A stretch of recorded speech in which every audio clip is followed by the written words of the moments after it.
90% पुरुषों को गंजापन देखने को मिला है और उसमें से 10% महिलाओं में भी थोड़ा बहुत हेयर फॉल की समस्या देखने को मिली है। ये नहीं कि गंजापन हो गया हो, पूरे बाल चले गए हो। ये ज्यादातर हमने मेल पैटर्न में देखा। और एक कारण ये भी है महिलाओं का कि महिला जो है अपने बालों का बहुत ख्याल रखती है और थोड़ी सी भी समस्या होने लगे बालों से संबंधित तो वो तुरंत या फिर उनमें ऑयल वगैरह चम्पी वगैरह अच्छे से करती हो। ये भी कारण है कि उनको ज्यादातर हेयर फॉल या गंजापन नहीं।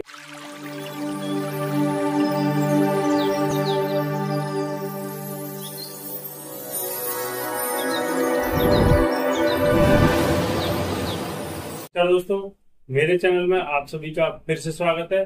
दोस्तों, जैसा कि आप सभी रोज देखते आ रहे हो कि मैं रोज आपके लिए कोई ना कोई वीडियो लेके आता हूँ और रिजल्ट पर लेके आता हूँ, उसी तरीके से आज मैं आप लोगों के कहने पर कि महिलाओं के जो रोग होते हैं हेयर से संबंधित, बाल किस तरीके से झड़ते हैं। बहुत सी महिलाएं तो बहुत तरीके की दवाइयां लगा चुकी हैं, खा भी चुकी हैं, लेकिन उनका हेयर फॉल कंट्रोल नहीं हो रहा है। डिटॉक्स करने के लिए कुछ आयुर्वेदिक जड़ी बूटियों का सहारा लेना पड़ता है और कुछ खान पीन में चेंजिंग लानी होती है।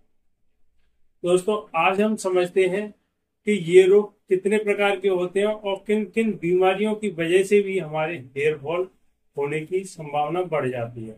चलो दोस्तों, वो समझते हैं।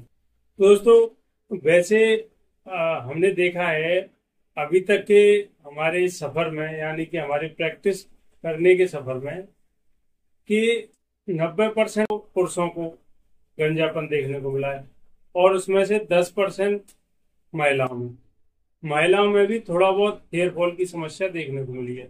ये नहीं कि गंजापन हो गया हो, पूरे बाल चले गए हो। ये ज्यादातर हमने मेल पैटर्न में देखा। और एक कारण ये भी है महिलाओं का कि महिला जो है अपने बालों का बहुत ख्याल रखती है और थोड़ी सी भी समस्या होने लगे बालों से संबंधित तो वो तुरंत या फिर उनमें ऑयल वगैरह चम्पी वगैरह अच्छे से करती हो। ये भी कारण है कि उनको ज्यादातर हेयर फॉल या गंजापन नहीं। और देखिए, महिलाओं में बाल झड़ना एक आम समस्या है। यदि 10, 20, 50 बाल तक झड़ रहे हैं या 100 बाल तक भी झड़ रहे हैं, ये क्या होता है, एक हार्मोन्स डिसबैलेंस की वजह से भी हो जाता है। जैसे कि कोई मौसम परिवर्तन हो रहा है, उसकी वजह से खान पीन कुछ ऐसा खा लिया हो, डाइजेशन खराब हो, उसकी वजह से भी कभी कभी हेयर फॉल ज्यादा बढ़ जाते हैं। लेकिन 10-5 आ रहे हैं काटते समय तो ये कोई समस्या नहीं। तो इसमें क्या होता है कि महिलाएं ज्यादातर 20 साल या 25 साल के बाद उनको फीमेल से संबंधित, यानी कि परिवार फैमिली से संबंधित जो रोग होने लगता है, इसको एंड्रोजेनिक या फिर परिवार वंशानुगत भी इसको बोलते हैं, या फिर वंशानुगत भी इसको बोलते हैं, जेनेटिक एलोपेशिया भी इसको बोलते हैं। तो ये क्या है कि हार्मोन्स का डिसबैलेंस की वजह से या फिर परिवार में आ रही परंपरा की वजह से भी रोग बॉडी में रहता है और वो उम्र के हिसाब से फिर बाल झड़ना शुरू हो जाता है। अब दोस्तों, हम ये समझते हैं कि महिलाओं में कौन कौन सी बीमारियों से बाल झड़ने की संभावना ज्यादा हो जाती है। यदि दोस्तों इसको समय से कंट्रोल किया जाए तो बाल झड़ने से रोके जा सकते हैं और जो बीमारी हो रही है उससे भी छुटकारा हम पा सकते हैं। क्या होता है कि जैसे कि बच्चा होने के बाद जो कमजोरी आती है उससे भी बाल झड़ने लगते हैं, या फिर गर्भ निरोधक गोलियां ज्यादा खाने की वजह से भी क्या होता है, हार्मोन्स डिसबैलेंस हो जाते हैं, उसकी वजह से भी बाल झड़ने लगते हैं। और भी कई सारी बीमारियां हैं जिनकी वजह से बाल झड़ते हैं। जैसे और भी रोग हैं महिलाओं में जो देखे गए हैं, एलोपेशिया एरेटा है और जेनेटिक एलोपेशिया है जिसकी मैंने अभी बात की थी, और ज्यादा स्ट्रेस लेना, मानसिक तनाव, और लाइकेन प्लेनस, ये भी एक प्रकार का रोग, इसको LPP नाम से भी जाना जाता है, इसको स्कैरिंग एलोपेशिया भी बोलते हैं। एक सिफिलिस रोग भी होता है और एक मौसमी एलर्जी से भी बात। एक रोग होता है विटलिगो, यानी कि सफेद दांत जो होते हैं ना, उसमें भी बाल झड़ना देखा गया।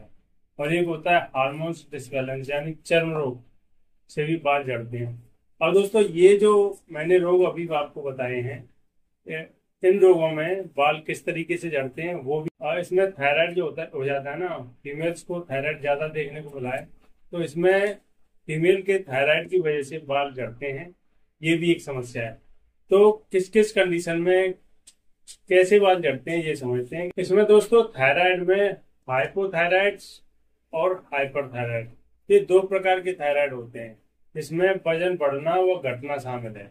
इसकी वजह से क्या होता है, हार्मोन्स का अधिक बनना और कम बनना भी बालों की जो ग्रो होती है उसमें चेंजिंग लाता है। जो हमारे भ्रूण छिद्र होते हैं जिनसे बाल उगने चाहिए, ब्लड सर्कुलेशन सही रहना चाहिए, उसमें चेंजिंग आती है और बाल पतले होकर के गिरने लगते हैं। ये भी एक कारण है। अभी मैंने बताया आपको स्ट्रेस यानी कि तनाव, ज्यादातर अपने दिमाग को गहराई में ले जाना, अधिक इस पर प्रेशर देना, उसकी वजह से भी क्या है कि जो हमारी नसें हैं, रूम छिद्र जो होते हैं और जहाँ से बाल ग्रो करते हैं, ब्लड का सर्कुलेशन है, वो कहीं ना कहीं डिसबैलेंस होता है। उसकी वजह से भी हमारे जो हार्मोन्स होते हैं, रूम छिद्र होते हैं जिनको रूम बोलते हैं, उनमें परिवर्तन आता है और बाल पतले होना शुरू हो जाता है और फिर धीरे धीरे बाल झड़ना भी शुरू। के अभी मैंने आपको बताया लाइकेन प्लेनस, लाइकेन प्लेन यानी कि LPP,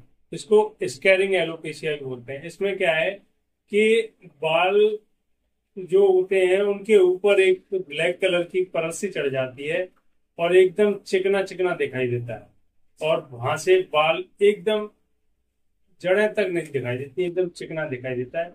इसमें दोस्तों बहुत परेशानी होती है, बाल तो यहाँ तक है कि आने की संभावना तो ना के समान रहती है। और पॉलीसिस्टिक ओवरी सिंड्रोम है, इसमें क्या होता है, PCOS भी बोलते हैं। इसमें क्या होता है कि पुरुष हार्मोन्स का स्तर थोड़ा सा बढ़ जाता है, ये भी कारण होता है कि इसमें जो है बाल झड़ने की समस्या होती है। PCOS, इसमें क्या होता है, महिलाओं का फीमेल पैटर्न जो होता है ये धीरे धीरे करके चिकनापन शुरू हो जाता है इसमें, और ज्यादातर यहाँ से ऊपर वाले बाल है ना, ये पतले होकर के गिरना शुरू हो जाता है। इसमें महिलाओं को पता नहीं चलता है, लेकिन धीरे धीरे धीरे धीरे गंजापन आने लगता है, और जब वो ज्यादा चिंतित रहती हैं और ज्यादा स्ट्रेस लेने लगती हैं, फिर और ज्यादा समस्या होती है बाल झड़ने की। और दोस्तों जैसे मैंने अभी आपको बताया था कि सिफिलिस रोग, सिफिलिस रोग के कारण भी बालों का झड़ना देखा गया है। ये रोग ज्यादातर यौन संक्रमण की वजह से होता है और ये ज्यादातर पैच के रूप में आपको देखने को मिलेगा। जगह जगह गोल गोल पैचेस और घाव से बना देता है, और उसमें क्या है कि आपको हरा हरा दिखेगा, वो जल्दी सूखता नहीं है। और फिर उसको कोई लोशन या दवाई लगाओगे तो वहां से यदि वो जाएगा तो बालों को लेकर के जाता है और टाइट रहता है, बालों में पकड़ बना लेता है। और ये बालों के ऊपर ही नहीं, ये सोचो कि ऊपर ही देखने को मिलेगा, ये और भी बॉडी में आपको देखने को मिल सकता है, पूरी बॉडी में भी देखने को मिल सकता है। जगह जगह पैचिस के मौसमी एलर्जी, यानी कि मौसम में जैसे जैसे परिवर्तन आता है, धूप की वजह से या बारिश की वजह से या सर्दी की वजह से स्किन क्या लाल पड़ जाती है। लाल पड़ने की वजह से सूजन भी आ जाती है, सूजन में फिर खुजली होती है, और जो रूम छिद्र से होते हैं, जो हमारे ब्लड सर्कुलेशन होता है, वो उसमें थोड़ा सा दबाव बनता है। दबाव के कारण क्या है कि आपके जो रूम छिद्र होते हैं वो धीरे धीरे करके बंद होने लगते हैं और बाल कमजोर हो जाते हैं, फिर वो बाल जो है अपने आप निकलने लगते हैं। ये भी एक कारण होता है बाल झड़ने का। इसकी बात की थी अभी हमने अभी बात की थी विटिलिगो यानी कि सफेद दाग की। सफेद दाग में अभी तक हमने देखा है जितने भी पेशेंट आते हैं, लेकिन उनमें बाल झड़ने की समस्या नहीं होती। लेकिन जब कोई हैवी डोजेज ली जाती है या कोई स्टेरॉइड की दवा ली जाती है कि इसको कंट्रोल करने के लिए, जो उसके साइड इफेक्ट से बाल झड़ने की समस्या बनती है इस रोग में। और दोस्तों जैसे अभी हमने बताया कि चर्म रोग भी इसका कारण होता है। चर्म रोग में दोस्तों एक पर्टिकुलर कोई भी ऐसा रोग नहीं है जिससे कि हम चर्म रोग ले लें। ऑल चर्म रोग किसी प्रकार का हो, चाहे आप डर्मेटाइटिस ले लो, एक्जिमा जो होता है, या फिर दाद ले लो जो गोल पैच में रिंग बम में बनता है, रिंग रिंग गोल गोल से, या फिर दाने से हो जाए आपके, या फिर ड्राई खुजली हो जाए, खुश्की वाली खुजली हो जाए, तो किसी प्रकार की चर्म रोग की समस्या है, इसमें भी बाल जो है पतले होकर के गिरना शुरू हो जाता है। तो दोस्तों यदि आपको इससे संबंधित किसी प्रकार की समस्या है, चर्म रोग से संबंधित, दोस्तों सबसे पहले आप जो है सुबह खाली पेट नीम के पत्ते का सेवन करें और नीम के पत्तों से बना पानी उससे नहाएं। यदि आप लगातार कम से कम महीने 2 महीने करेंगे तो आपके बॉडी में रोग प्रतिरोधक क्षमता भी बढ़ेगी और आपके बाल जो झड़ रहे हैं वो भी रुकेंगे और नए बाल आना भी शुरू हो जाएगा। दोस्तों बहुत ही परफेक्ट ये रेमेडी है, यदि आप करते हैं तो आश्चर्यजनक लाभ मिलेगा।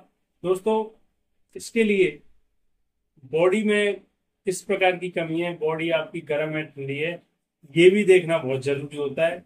इसके लिए आप किसी अच्छे आयुर्वेदिक डॉक्टर या वैद्य जी से सलाह लें, उसके बाद ही अपने ऊपर प्रयोग करें। तो दोस्तों ये तो थी मेरी आज की वीडियो। कल फिर मैं किसी नए टॉपिक या नई औषधि के साथ आपके सामने आऊंगा। तो सभी साथ में बोलेंगे जय श्री श्याम, ओम नमः शिवाय।